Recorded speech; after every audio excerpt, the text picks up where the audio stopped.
प्रसिद्ध लोक गायक पवनदीप राजन रोड हादसे में हुए घायल। बता दें कि पिथौरागढ़ के चंपावत निवासी उत्तराखंड के प्रसिद्ध लोक गायक पवनदीप राजन आज सुबह एक रोड हादसे में गंभीर रूप से घायल हो गए हैं। वो अपने दो साथी अजय मेहरा और राहुल बोहरा के साथ कार से दिल्ली जा रहे थे। उन्हें अहमदाबाद में एक शो करना था। सुबह 3 बजे गजरौला के निकट उनकी कार दुर्घटनाग्रस्त हो गई। तीनों को अस्पताल में भर्ती कराया गया है। दुर्घटना के कारणों का अभी पता नहीं लग सका है। प्रदेश के मुख्यमंत्री पुष्कर सिंह धामी ने उनके स्वास्थ्य लाभ की कामना की है।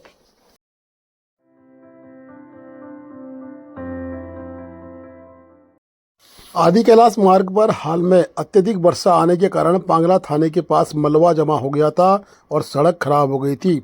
स्थिति की सूचना मिलते ही कोतवाली धारचूला व पांगला के प्रभारी विजेंद्र शाह अपनी टीम के साथ तत्काल मौके पर पहुंचे और स्थिति का जायजा लिया। सड़क निर्माण कंपनी से समन्वय स्थापित कर त्वरित कार्रवाई करते हुए मलबा हटाया गया और मार्ग को पुनः चालू कर दिया गया है। वर्तमान में धारचूला आदि कैलाश यात्रा मार्ग पूरी तरह से सुचारू और सुरक्षित है। बता दें कि उन्होंने सभी पुलिस कर्मियों को सतर्कता और संवेदनशीलता के साथ ड्यूटी करने के निर्देश भी दिए हैं।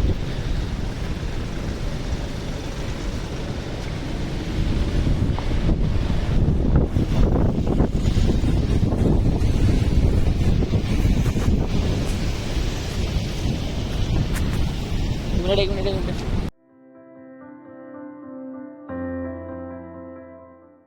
रंग कल्याण संस्था के पूर्व अध्यक्ष दीपक सिंह नौंकली ने नगरपालिका अध्यक्ष पर आरोप लगाए हैं कि उनके द्वारा दीवारों का तो चित्रण किया जा रहा है, दीवारों का चित्रण करके वे कहीं न कहीं धन को खपाने की बात कह रहे हैं। दीपक सिंह नौंकली ने कहा है कि दीवारों पर जो चित्र इत्यादि बनाए जा रहे हैं वो धन को खपाने का प्रयास है। उसके अलावा उन्होंने ये भी निवेदन किया है कि अगर इतना धन जो चित्रों में खपाया जा रहा है उससे तो जीजीआईसी की दीवार भी बन सकती थी। इस टूटी हुई दीवार में कहीं न कहीं पूर्व से ही विवाद चल रहा है। वहीं नगरपालिका अध्यक्ष शशि थापा का कहना है कि उक्त दीवार का एस्टीमेट हमारे द्वारा बनाया जा रहा था, परंतु जीजीआईसी के द्वारा बताया गया है कि दीवार का एस्टीमेट शिक्षा विभाग के द्वारा बन रहा है। तब भी हम प्रयास करेंगे कि धारचूला में जो भी कार्य हों उनके किया जाएंगे। साथ ही उन्होंने कहा कि चित्रों को प्रेरणादायक बनाया गया है और दीवारों में उकेरा गया है, जिससे कि आने वाले यात्रियों को और यहाँ के स्थानीय लोगों को इन चित्रों की बारे में मालूम चले और कहीं ना कहीं ये चित्र एक प्रकार से प्रेरणादायक है, न कि बजट खपाने का उद्देश्य है। आज से पूर्व में भी नगरपालिका के लोगों ने काम किया, उन्होंने इस तरह के कोई कार्य नहीं किए। हम अच्छा कार्य कर रहे हैं तो कहीं ना कहीं लोगों को आपत्ति हो रही है, परंतु फिर भी हम प्रयासरत रहेंगे कि लोगों की आपत्तियों को सुन सकें। धारचूला नगर पालिका द्वारा बनाया गया जीजीआईसी बाउंड्री दीवार में चित्र में तो अपना बजट खपा सकते हैं अपने नगर पालिका के जेई अध्यक्ष जी के द्वारा, और लेकिन ये जो दीवार टूटा हुआ है इसमें बजट खपा नहीं सकते। कारण समझ में नहीं आता क्योंकि ये जो है पेंटिंग में तो बजट खपा सकते हैं, लेकिन दीवार लगाने में अपना बजट खपा नहीं सकते हैं। तो कृपया इसका संज्ञान लीजिए अध्यक्ष जी, और आपसे अनुरोध है कि बच्चे की विशेष सुरक्षा की दृष्टि से कुछ भी यहाँ अनहोनी घटना। धारचूला ब्लॉक कांग्रेस कमेटी के अध्यक्ष भूपेंद्र सिंह थापा के नेतृत्व में आज जयकोट में 130 बच्चों पर अध्यापक नहीं होने के कारण मुख्यमंत्री को एक ज्ञापन उप जिलाधिकारी के द्वारा भेजा गया है। साथ ही उन्होंने कहा कि क्षेत्र में आदि कैलाश मार्ग में कहीं पर भी बीएसएनएल के टावर काम नहीं कर रहे हैं, तत्काल इसको कहीं न कहीं करने के लिए उन्होंने एक ज्ञापन भेजा है। अन्यथा वो कह रहे हैं कि 30 तारीख के बाद हम सड़कों पर उतरेंगे। ब्लॉक कांग्रेस कमेटी इसका पुरजोर विरोध करेगी। एक तरफ आदि कैलाश यात्रा चल रही है, एक तरफ इंटर कॉलेजों में अध्यापकों का स्थानांतरण कर दिया जा रहा है। 4 अध्यापक स्थानांतरित कर दिए गए हैं, उनके एवज में एक भी अध्यापक धारचूला को नहीं दिया जा रहा है। कहीं ना कहीं सरकार धारचूला के प्रति उदासीन है। उन्होंने बड़े आरोप लगाए हैं कि सरकार के द्वारा कोई भी कार्य नहीं किया जा रहा है। तो रिलीव कर दिया सर, तो वहाँ पर गांव वाले आए आप आके हम लोगों को वो ये कहते कि सर हम लोग जो है बाध्य होकर सड़क में जाना पड़ रहा है, साहब को सूचना कर दो। तो इसलिए जो है कि सर हमने ये एप्लीकेशन देना पड़ा। एक जो है कल घटना हो गई थी सर हमारे ग्राम पांगला में, बहुत ऊपर से बादल पड़ा सर और पूरा पानी जो है उसमें आके घरों में दुकानों में घुस गया। तो उसमें उन्होंने लिखा है सर, ग्राम जयपुर सिरका पांगला जिप्ती खेला में स्थापित बीएसएन टावर को अतिशीघ्र संचालन सुचारू रूप से संचालन किए जाने के संबंध में प्रार्थना पत्र दिया है सर। उनका कहना है कि हम लोग यदि 30 जून तक नहीं होता है तो हम लोग फिर सड़क में आके आंदोलन करेंगे। ऐसा कौन कौन से गांव के हैं? ये है सर, ये है सर, यहाँ पे टावर लग लगा सिरका। पहला ज्ञापन तो हमने दिया है ग्राम जयकोट में राजकीय इंटर कॉलेज जो विगत वर्षों से वहाँ पर संचालन है, वहाँ पर विद्यार्थी 130 के करीब है और प्रति नियुक्ति के बगैर ही वहाँ से चार टीचरों का स्थानांतरण कर दिया है। उसका हम जो है गांव में कल गए थे, गांव वासियों ने कहा कि यदि हमारे ये मांगे आप वहाँ नहीं रखते तो हम रोड में आकर जो है यात्रियों की रोकने की बात कही गई है। इसलिए हम लोगों ने आज यहाँ पर आकर उप जिलाधिकारी महोदय को एक ज्ञापन प्रेषित किया है इस आशय से कि जो भी शिक्षा अधिकारी को बुलाकर वो जो हमारे राजकीय इंटर कॉलेज जयकोट में जो प्रवक्ताओं की इन्होंने स्थानांतरण की है उसका जो है जल्दी वहाँ पर प्रतिनियुक्ति दिया जाए। दूसरा ज्ञापन दिया है सर, हमारे खेला में स्थापित ग्राम खेला, ग्राम जयकोट, ग्राम सिरका, ग्राम जिप्ती, ग्राम पांगला और दारमा वैली में जो भी हमारे बीएसएन के और इसके टावर लगे हैं, इन टावरों को सुचारू रूप से संचालन करने की मांग की गई है। क्योंकि कल पांगला गांव में बादल फटने से गांव में पूरा पानी भराव और मलबा भर गया था, जिससे कि हमारे गाँव वासियों को बहुत कठिनाइयों का सामना करना पड़ा।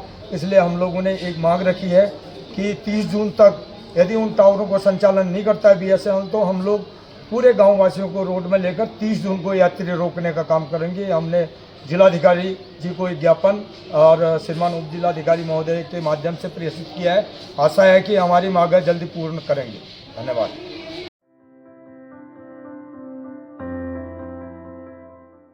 महिला कांग्रेस का मुख्यमंत्री आवास घेराव। उत्तराखंड के नैनीताल में नाबालिग से रेप के मामले में आरोपी की सजा की मांग को लेकर मुख्यमंत्री आवास जा रहे कांग्रेस पार्टी की महिला कार्यकर्ताओं ने पुलिस ने रोक दिया। साथ ही उनको हाथी बड़कला चौकी के पास बैरिकेडिंग लगाकर पुलिस ने महिला कांग्रेस पार्टी के कार्यकर्ताओं को रोक दिया, जिसको लेकर पुलिस जवानों और महिला कार्यकर्ताओं के बीच धक्का मुक्की भी हुई। महिला कांग्रेस पार्टी के कार्यकर्ता नैनीताल नाबालिग रेप के आरोपी को सख्त से सख्त सजा की मांग कर रहे थे। कांग्रेस पार्टी ने महिलाओं के खिलाफ हो रही उत्पीड़न को रोकने की मांग की है। कांग्रेस पार्टी का कहना है कि महिलाओं के साथ अपराध कर रहे अपराधियों को सख्त से सख्त सजा दे देनी चाहिए।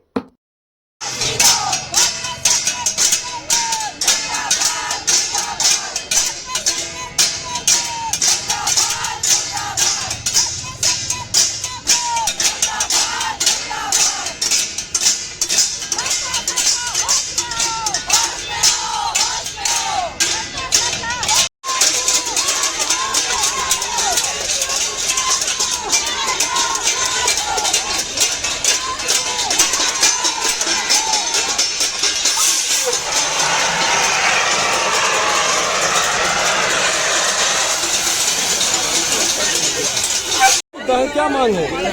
देखिए जिस तरीके से पूरे प्रदेश में लगातार बलात्कार की घटनाएं बढ़ती जा रही है और हमारी सरकार बिल्कुल ढूंढी बैठी हो रखी है। महिला सुरक्षा थोड़ा शांत हो जाओ मैम, थोड़ा शांत हो जाओ। जब भी बलात्कार हो रहे हैं तो सरकार इसको क्रिमिनल एंगल देने की कोशिश कर रही है, किसी धर्म के साथ से जोड़ने की कोशिश कर रही है। लेकिन जहाँ बेटियों की न्याय की बात है वहाँ पे चाहे अंकिता भंडारी हत्याकांड हो, कांग्रेस चाहती क्या?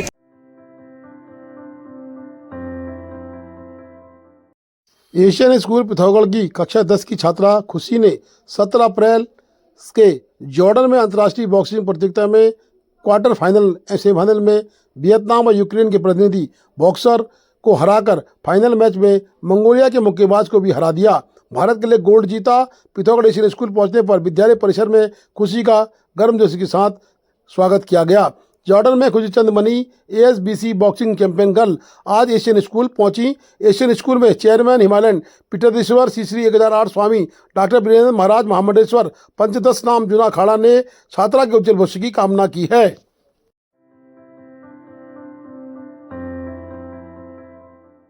धारचूला में आदि कैलाश यात्रियों का दबाव लगातार बढ़ रहा है। अभी तक 1000 यात्रियों के पास धारचूला में बन चुके हैं, परंतु यातायात व्यवस्था जीरो है। धारचूला में पार्किंग की व्यवस्था न होने से एम्बुलेंस को भी अस्पताल पहुंचने में धारचूला से गांधी चौक से अस्पताल तक आधा घंटा लग रहा है। इस बीच मरीज की जान में भी कहीं न कहीं मुसीबत बन सकती है। यातायात के जो भी बनाने वाले हैं, टैक्सी यूनियन है, पुलिस है, प्रशासन है, उसको संज्ञान लेने की आवश्यकता है कि कहीं ना कहीं यातायात के लिए कोई ठोस कार्रवाई होनी चाहिए, जिससे कि आदि कैलाश यात्रा के समय मार्ग सुचारू रह सके, बाजार में वाहन आवागमन कर सके।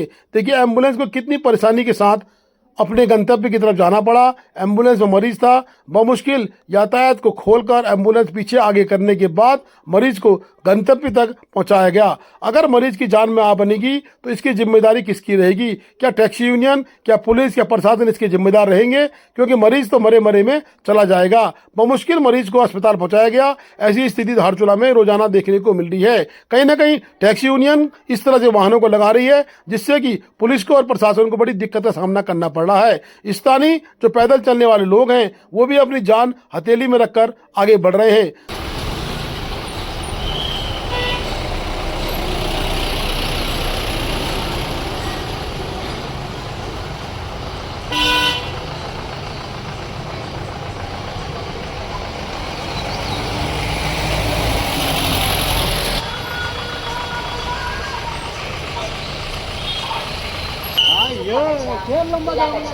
सब्जी के छिलके, प्लास्टिक, पत्ते सब कुछ हमारी गाड़ी में डालें और अपने गांव को स्वच्छ रखें।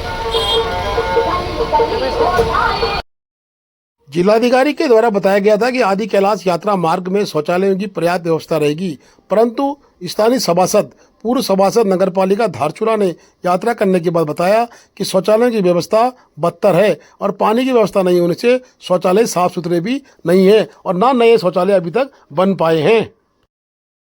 रास्ते में जितनी भी आप देखेंगे शौचालय की व्यवस्थाएं नहीं हैं, जिससे कि हमारे यात्रियों को वहाँ पे शौचालय से दिक्कत होती है। और मैं प्रशासन से कहना चाहती हूँ कि उनका ध्यान आकर्षण करना चाहूँगी कि जो 6 लाख का शौचालय है, अन्य कई जगह जो रास्ते में पड़ते हैं, उन शौचालयों को सुधार दिया जाए ताकि यात्रियों की सुविधा के लिए सुविधाजनक रहे। Please do like, share and subscribe DCL News.